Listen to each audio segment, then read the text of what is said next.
Aujourd'hui, nous allons cuisiner un classique pour cuisiner des bananes très mûres ou enfin utiliser les bananes qui sont restées des années dans le congélateur, le fameux pain aux bananes.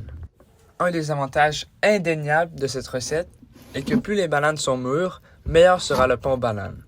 En effet, plus les bananes que vous utilisez sont noircies, plus raffiné sera le goût du pain aux bananes.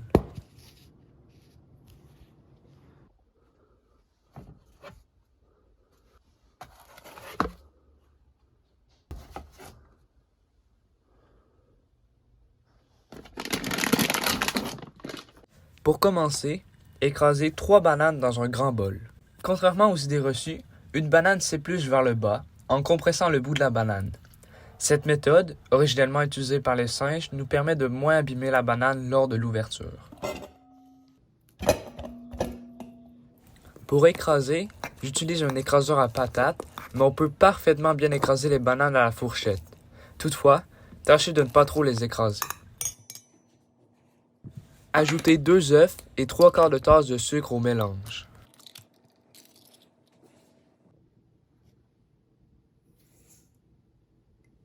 Mélangez jusqu'à ce que la préparation devienne homogène. Dans un autre bol, ajoutez 1 cuillère à thé de poudre à pâte, 1 cuillère à thé de bicarbonate de soude, 1 cuillère à thé de sel, 2 tasses de farine et finalement 1 demi-tasse de pépites de chocolat.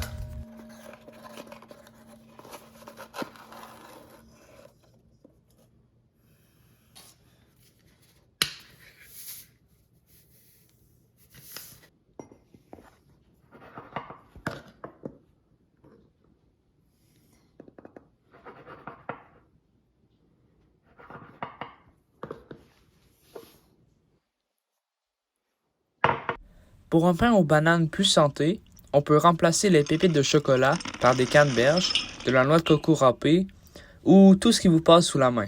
À vous d'expérimenter. Ajoutez les ingrédients secs au mélange de bananes, d'œufs et de sucre. Bien mélanger. Mais attention toutefois à ne pas trop mélanger. Trop mélanger fera que le pain sera trop collant. Beurrez un moule à pain.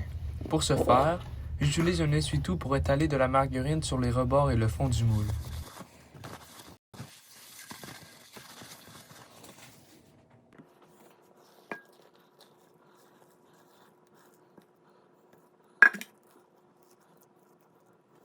Cuire au four pendant 1 heure à 325 degrés.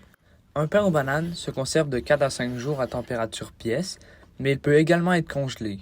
Dans ce cas, il se conserve de 3 à 4 mois. Pour ce faire, coupez le pain en morceaux et emballez individuellement chaque morceau dans un film plastique.